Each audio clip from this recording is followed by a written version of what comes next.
Okay, now before I start to speak about today's topic, I have to make three distinctions because I have found out that people have great trouble in distinguishing the words objective, subjective, and the words material and formal.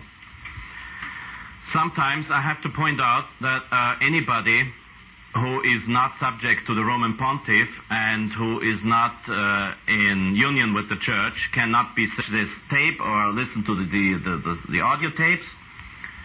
One of the reasons why we cannot positively state that this Pope is that this Pope is not Pope is because, first of all, we need proof. We do not have this proof. Some people quote the apostolic bull of Paul IV, cum ex apostolato, against the present Pope, saying that Paul IV decreed that a heretic cannot become Pope. Yes, but the papal election is an act of administration, not a sacrament. It is not a theological procedure. Therefore, there cannot be an infallible pronouncement on it. It is an act of administration, just like all elections. When in a monastery an abbot is elected, this is a canonical election. The election of the Supreme Pontiff among the cardinals is a canonical election.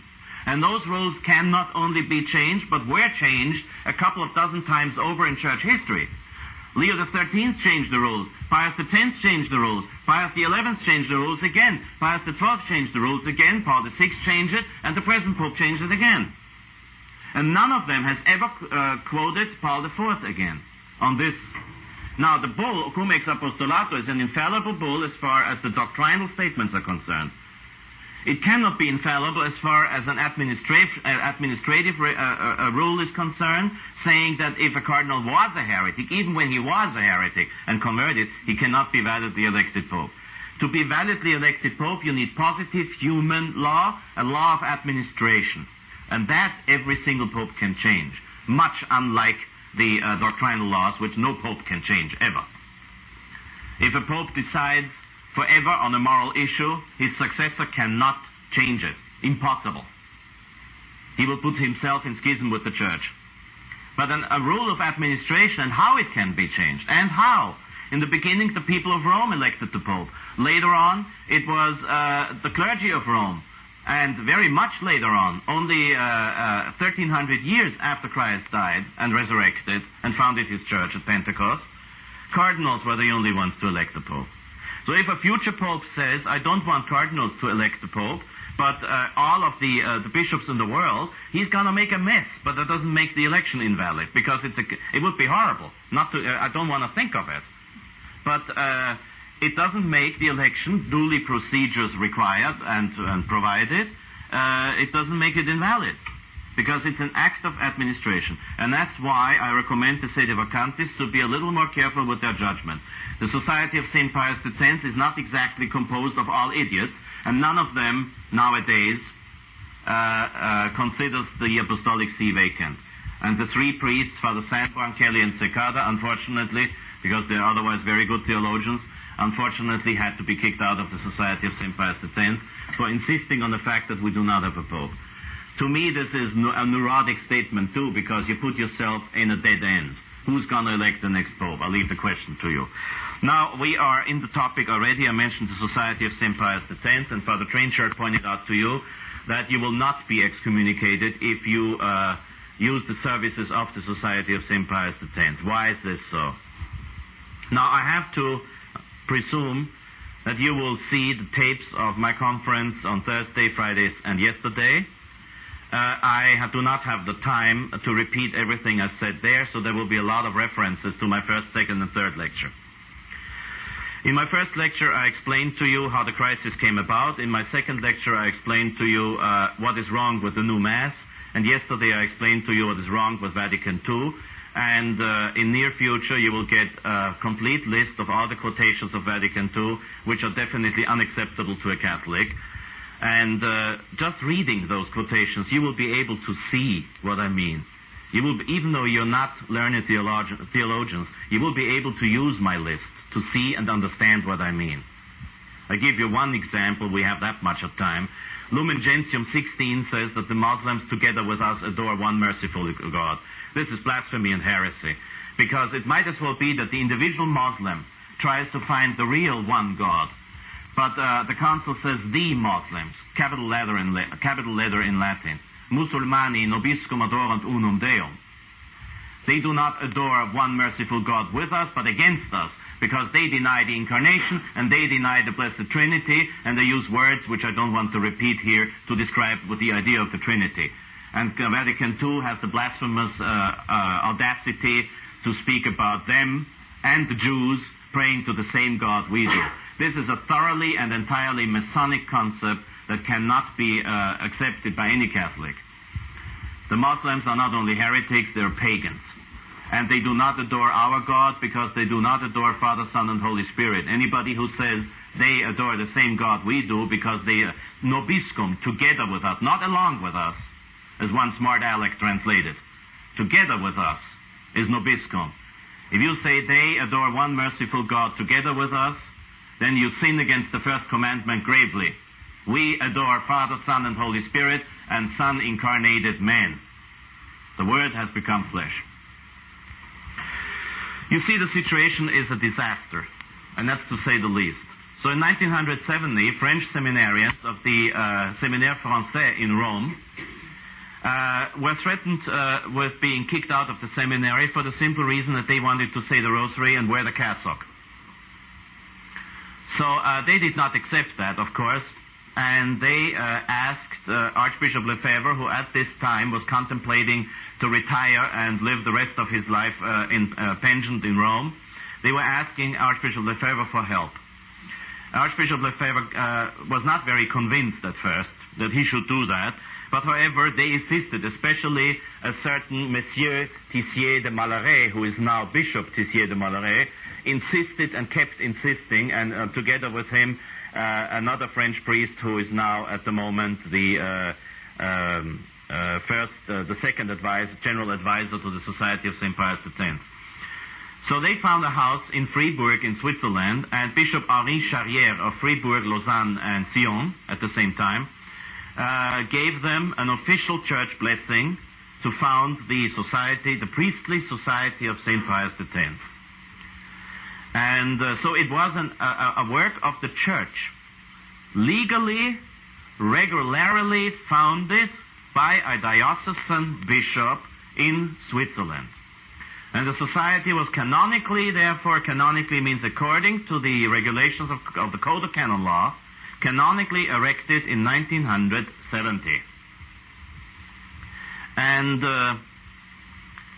after a while, Archbishop Lefebvre found the house, which is still the French-speaking main seminary today in Écon. That's in the Rhone Valley in Switzerland, the French-speaking part. And it was about after 1.5 years that Rome found out that they are celebrating the Old Mass, and they are teaching all this old stuff with Vatican II wanted to do away with. So they sent in 3 investigators, Cardinal Garon, Cardinal Wright, and Cardinal Tabera, who, quote-unquote, investigated. Right there in the place, they all gave praise on the whole outfit and said, this is beautiful, wonderful, everything according to the canonical regulations. I wish we had that elsewhere. Back in Rome, they said the exact contrary, which is typical for conciliar methods. You lie, cheat, and swindle.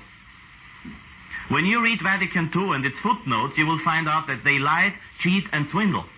They, in one and the same sentence, footnote at the end, they quote the guy, a church father or somebody else, quote it in the footnote in the first half of the sentence, and then they say the contrary in the second half of the sentence, and put the footnote after the second half of the sentence, quoting, for example, in Gaudium et Spes 22:2, the church father Justinus, contrary to what Justinus said. This is the method of Vatican II and the Novus Ordo Church, the counterfeit church out there. They reported to Rome that this is not that the seminary in Écon was not according to the standards of Vatican II, etc., etc. You can very well imagine what they said. And so Rome said, we're going to shut down this thing. Archbishop Lefebvre, contrary to canon law, never even got a hearing, let alone a cause at the competent church tribunal. Never anything. You can read this in detail in one of the books available at the bookstands of the Society of St. Pius X. Archbishop Lefebvre was not even heard, which is against canon law. And then the official close down of the Society of St. Pius X, not by the Pope, but by the Secretary of State, was silently acknowledged by Pope Paul VI, and Archbishop Lefebvre, the person concerned, never had a chance to defend himself. So this is the methods of, as Father Trinchard pointed out, tyrants who do not, they use canon law when it serves their purposes. But they do not understand canon law, they do not understand divine law, they do not understand eternal law, and they do not understand the meaning of law itself, the purpose of law, justice. So the Society of St. Pius X went on all the same. Rome explicitly forbade Archbishop Lefebvre to ordain priests. However, in 1976, he did ordain priests against the explicit instruction of Rome, and so they suspended him ad divinis. That means he was further on, according to what Rome believed, further on he was not allowed to say Mass except privately, and he was not allowed to give the sacraments except in the case of emergency. And this is exactly what we are in. We are in a case of emergency. The Church provides jurisdiction. Read canon law. The new Code of Canon Law confirms what I say. I do not have to quote the old canon law to make my point. The new Code of Canon Law affirms in several canons the old law of emergency. Now, why are we in an emergency? Well, listen to my lecture 1, 2, and 3, and you will see we are definitely in an emergency with 99% of the hierarchy preaching heresy. You need Catholic priests. You do not want to go to confession to a priest who says, "Oh, come on, that's not a sin. What's the matter with you?" Today's priests tell young people in the confessional it's all right to go to bed before you're married. Wonderful. This is not what you want when you go to confession. You want to hear the Catholic moral theology, also because otherwise the absolution is invalid. So here, some people, some conservatives, I'm not a conservative, I warn you. I'm just plain Catholic. So some conservatives are worried about the jurisdiction of the Society of St. Pius X. They are absolutely not worried about priests who explain away sins at the confessional, which makes absolution invalid. They're absolutely not concerned and worried about priests who give general absolution, which in 99.999 cases is invalid. I have so far known only one single case of general absolution having been valid after the Second World War. And that was on a plane that was threatened with a crash.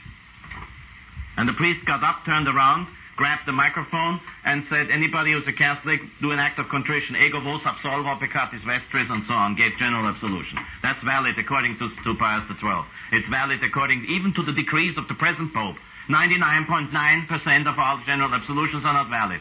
Nobody's hooked up with that problem. The conservatives are always worried about the jurisdiction of St. Pius X. Well, I tell you, the Society of St. Pius X gets the jurisdiction for absolution out of canon law.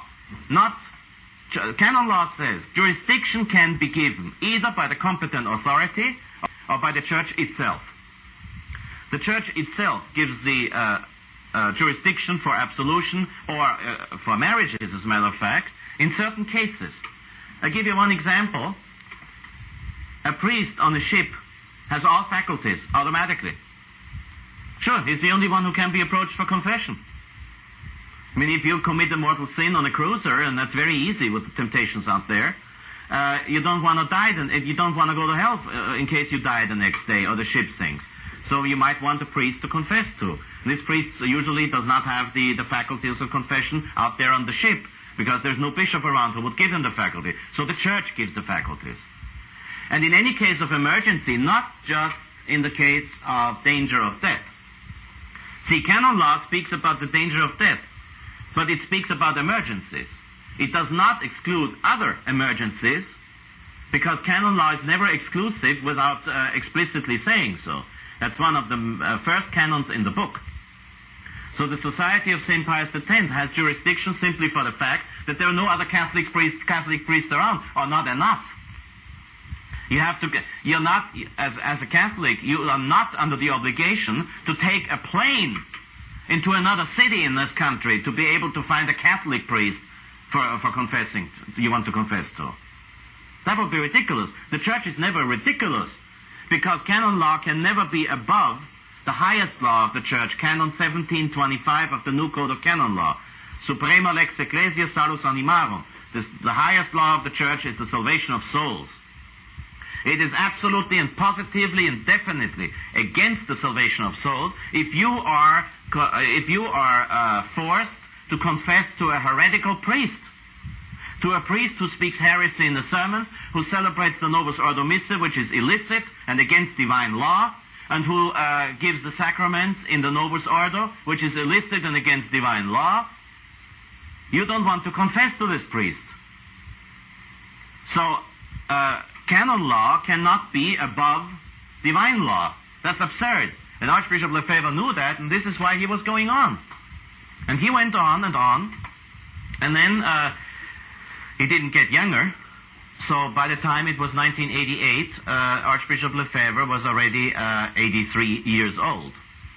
Now that's about usually the time to say goodbye to this world. Now Archbishop Lefebvre knew the moment he was dead, nobody, no bishop, not a single one, would be willing to ordain young men to be Catholic priests. What does it mean, Catholic priests? Now, rest assured, I know the situation in seminaries all over the world, diocesan seminaries, very well. I could give you an explicit description of what is going on in modern seminaries, but I can't because there's ladies present. I'm not joking. I could not possibly, in front of a present lady, tell you what is going on in new seminaries, but take an educated guess on several perversions of the Sixth Commandment. There is no way a Novus Ordo bishop, and except at the moment, 5, 6 bishops at the moment, all others are Novus Ordo bishops and are not willing to ordain a young man who refuses Vatican II, refer to my yesterday's lecture, and who refuses the Novus Ordo Missa, refer to my lecture on Friday. So you cannot become a Catholic priest if you accept Vatican II. I proved this yesterday. You cannot be a Catholic priest if you celebrate the Novus Ordo. I proved this yesterday, the day before yesterday. So we were in a situation in 1988, and this is before the Fraternity of St. Peter and the Institute of Christ the King and similar organizations came about, mind you. We were in a situation that there were 2 bishops in the whole world willing to ordain Catholic priests. Oh, I shouldn't do this. Some people say I'm a Mason if I do this sign. I've learned my lectures. So 2. There were 2 bishops around who were willing to ordain young men who refused Vatican II and the Novus Ordo. If those 2 bishops had, mind you, if they didn't, if those 2 bishops had died and nobody else would have ordained priests according to the old laws of the Church, the prophecy of Christ in Matthew 16:18 would have turned out to be a lie. That cannot be. The moment Archbishop Lefebvre realized that if he did not ordain bishops, if he did not consecrate the bishops, apparently against the will of the Pope, I say apparently, I will explain later, there would be nobody left. And he was dead right on the spot because both Archbishop Lefebvre and Bishop Castro Mayer died in 1991, 3 years after. He had more than reasons enough to distrust Rome. There is the famous story of the paper that Archbishop Lefebvre signed the 5th of May, 1988, 2 months before the episcopal consecrations. In this paper, which is usually presented by the Vatican as an agreement, another lie. It was not an agreement, but the protocol of a conversation, a discussion. So when Archbishop Lefebvre, on the 5th of May, signed the protocol, he signed a protocol. That's what it was, a protocol, not an agreement. And still he had to take back his signature later on, because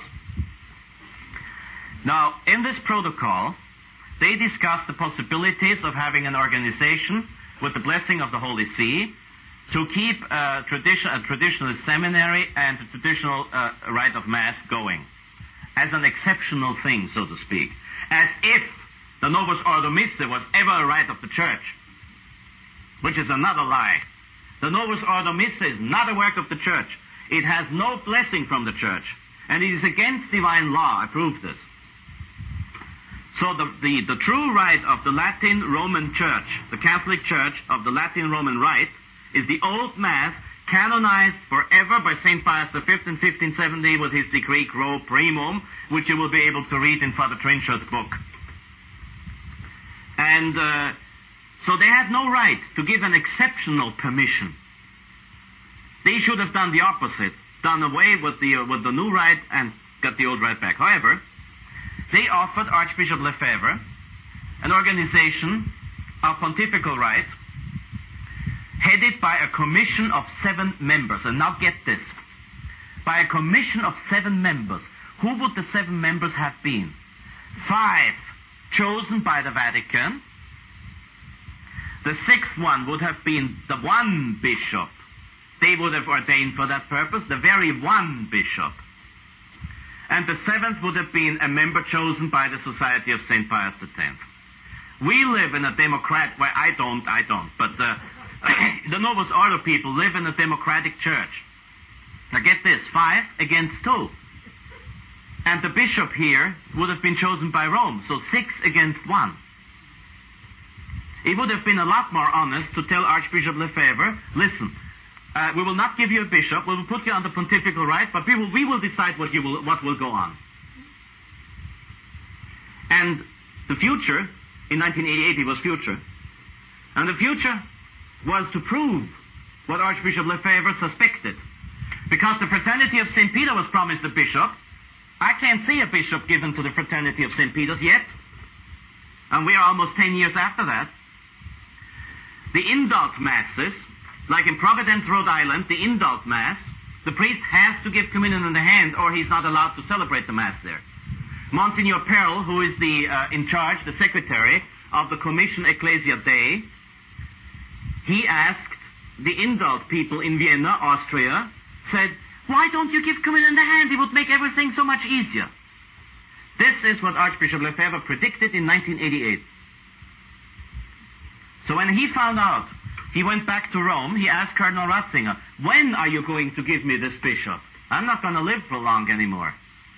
And Cardinal Ratzinger said, oh, I can't give you a date. I can't give you an exact date. Archbishop Lefebvre tried again. He said, well, how about the 15th of August? Can I rely on your consecrating a bishop for my purposes the 15th of August?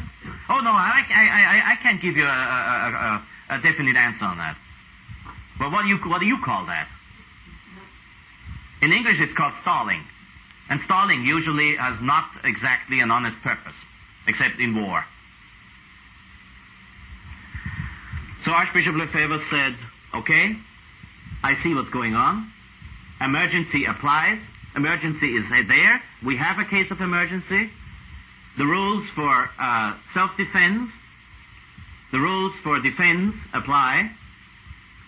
And the 30th of June, 1988, he consecrated 4 bishops for a simple reason. It's very easy to rub out one bishop. I have lived in Rome for 15 years. I know people who are capable of doing this.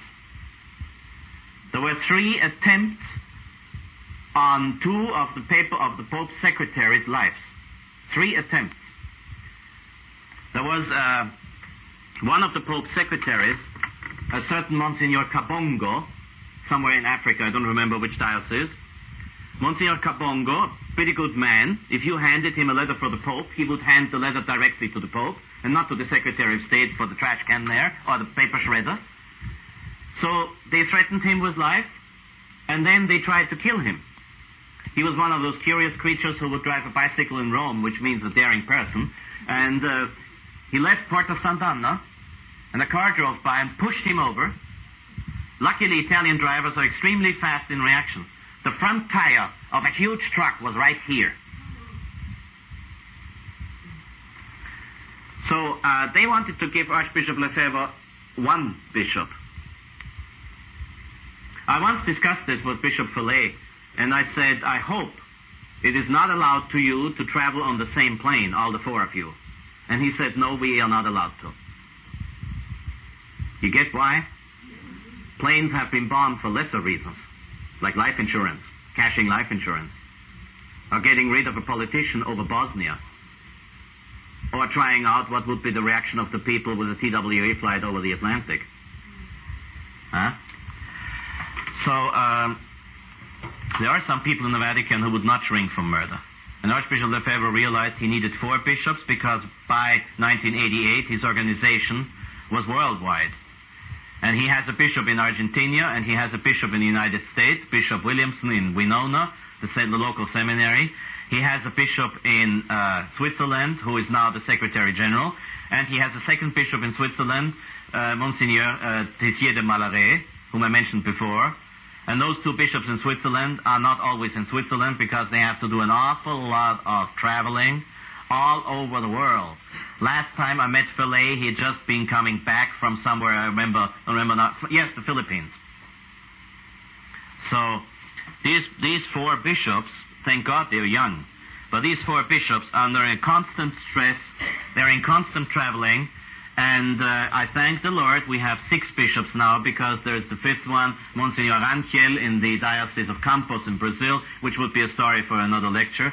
And Monsignor Lasso, a retired bishop from the Philippines, God bless him, who has joined the Society of St. Pius X. This emergency, which can easily be proven in canon law, this emergency caused Rome to found a new organization, the Fraternity of St. Peter. Some of the priests, most of them, by the way, not in disagreement with the consecrations, the episcopal consecrations, that's another one of those tiny little dishonesties, or deviations from truth, or, as you put it in politically correct speak, untruth. Most of them didn't leave the Society of St. Pius X because they were against the episcopal consecrations, but because they wanted to leave anyway.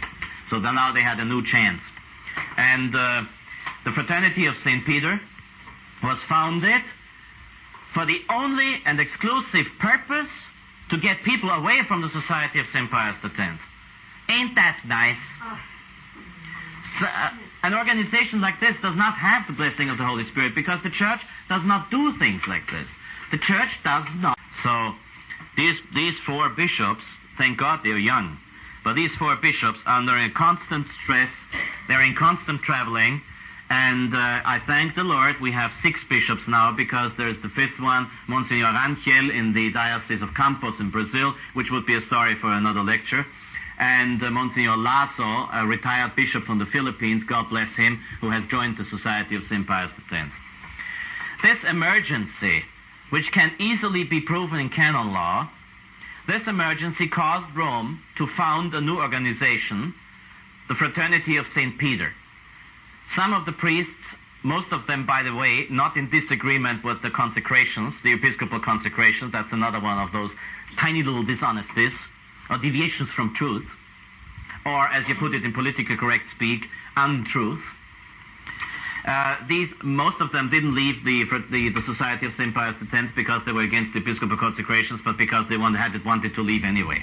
So then now they had a new chance. And the Fraternity of St. Peter was founded for the only and exclusive purpose to get people away from the Society of St. Pius X. Ain't that nice? So, an organization like this does not have the blessing of the Holy Spirit because the Church does not do things like this. The Church does not do that.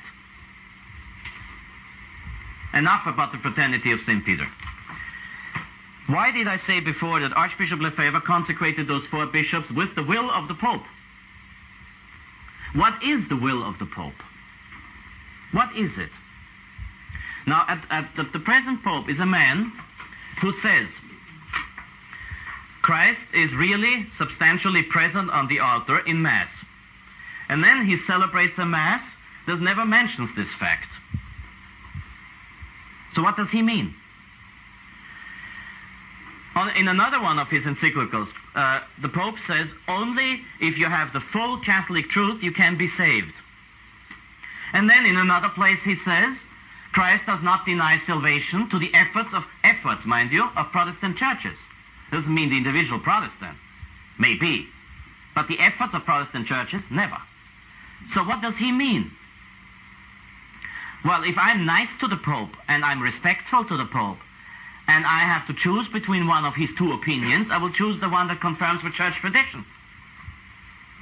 Now, if the Pope says to Archbishop Lefebvre, I don't want you to ordain these bishops, but at the same time, in writing, he has signed the new Code of Canon Law, which in Canon 1725 says, the highest law of the Church is the salvation of the souls, and Archbishop Lefebvre was able to prove that the salvation of the souls depended on correct theology, on correct confessors, and on the only right of the Roman Catholic Church.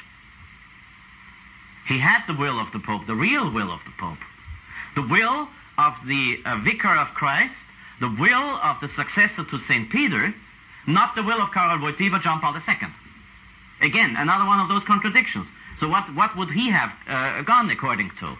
I mean, you don't choose the heresy, you choose the orthodoxy. Okay? So he went on, and as a matter of fact, at the Episcopal consecrations, the 30th of June, 1988, the Mandatum Apostolicum was read.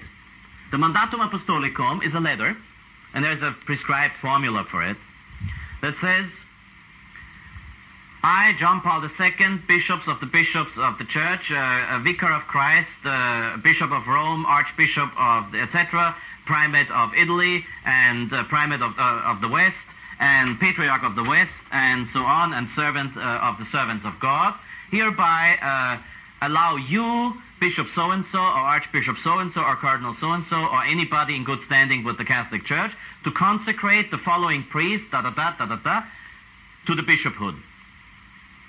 Archbishop Lefebvre, of course, could not put in the name John Paul II, so he said the Church, exactly according to canon law.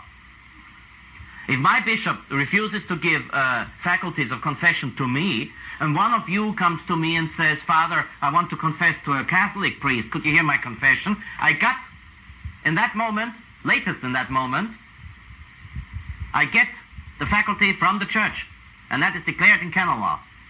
Archbishop Lefebvre received the faculties to consecrate those bishops because of the emergency situation in the Church provided by canon law. These were canonically correct consecrations. You understand this?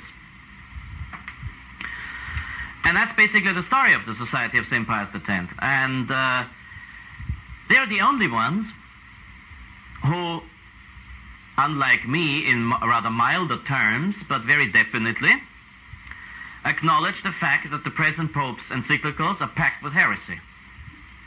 The Fraternity of St. Peter officially agrees with Vatican II, and officially agrees with the present Pope's encyclicals. So they are not Catholics, officially, objectively. They are formally not Catholics. Formally, in their heart, I don't know. I have friends in the Fraternity of St. Peter's who are good priests, but formally, they're not Catholics. Formally, they're in heresy because they sign and affirm officially, formally, objectively, heresy, which means Vatican II. Refer to yesterday's lecture. And the same with the Institute of Christ the King. The Institute of Christ the King, founded by Monsignor Wack, and because I was stupid enough not to see what was going on, and I like to have this on tape because Monsignor Wack never tells anybody about it, the Institute of Christ the King could only be founded because I was the bum who made it possible that he had 4 priests ordained. I'm not going to say here how I did it. And so he was able to start the Institute of Christ the King because now he had 6 priests instead of 2.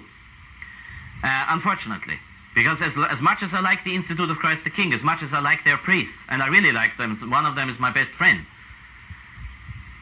Monsignor Wack celebrated with the Pope Second Eucharistical Prayer, together with Dom Gérard Calvet, the abbot of the Benedictine monastery in France, that he founded to celebrate the Old Rite. They celebrate the 1965 Rite. If you call that the Old Rite, I don't know. And both of them celebrated with the Pope something which in the old liturgy you had only at episcopal consecrations and in quite a different form of today.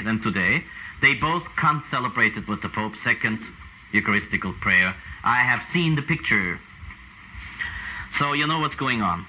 You cannot say that the Novus Ordo is against divine law and then celebrate it for diplomatical reasons. Either you mistakenly say this is the liturgy of the church, then you might as well celebrate it, or you say what I say, it's against divine law, and that's the reason why I'm not celebrating it, then you can also not do it for diplomatical reasons. And if they do not say, if the Fraternity of St. Peter and if the Institute of Christ the King do not say that the Novus Ordo is against divine law, then why do they celebrate the old Mass? Because it's more beautiful? Okay, they're running a museum. Against divine law. If it was not against divine law, on direct commandment of my bishop, I would have to celebrate it, right? If the Pope tells me that in a Dominican monastery somewhere they don't have a priest left, it's only brothers, and please, Father Hesse, celebrate the Dominican rite for them, I will say, yes, sir, anytime you want. The Dominican rite, the old Dominican rite, of course. Fine. I have to obey. The reason why I cannot obey the Pope is because I'm bound to the divine law. And the new rite is against the divine law. Therefore, I'm not allowed to celebrate it. I commit a sin if I celebrate it. I did celebrate it. I didn't know. So subjectively, I did not commit a sin. Objectively, it was horrible what I did. I'm ashamed that I didn't find out earlier. I'm glad I didn't have to confess it. So these people are running a museum. Anybody who receives his faculties and his blessings from Ecclesia Dei, except for useful purposes. I got the decree of Ecclesia Dei here. Now this is on tape and they might take it back, but I'm deadly afraid of this. Here's the decree of the Ecclesia Dei Commission that allows me to celebrate Mass privately in the old rite. But sometimes it's useful. I don't believe in this. It's null and void, but sometimes it's useful. And if they want to take it back, let them take it back, okay? I got my travel luggage altar. I've celebrated Mass in hotel rooms. This is the situation we're in. We're back to the catacombs, thanks to Paul VI. And the reason why I mention the Fraternity of St. Peter and the Institute of Christ the King is not to put them down, especially not the members. Monsignor Wack, the founder of the Institute of Christ the King, is a friend of mine for now 18 or 19 years. And some of the priests of the Institute are friends of mine, some of the priests in the Fraternity of St. Peter are friends of mine. Friendship usually is, especially among men, something that does not necessarily concern religion and politics. With me, a lot more politics than religions. I have Episcopalian friends and I love them, but they're Republicans. And so the reason why I mention them is to explain to you why I want you, if it is possible, to go to the Masses of St. Pius X.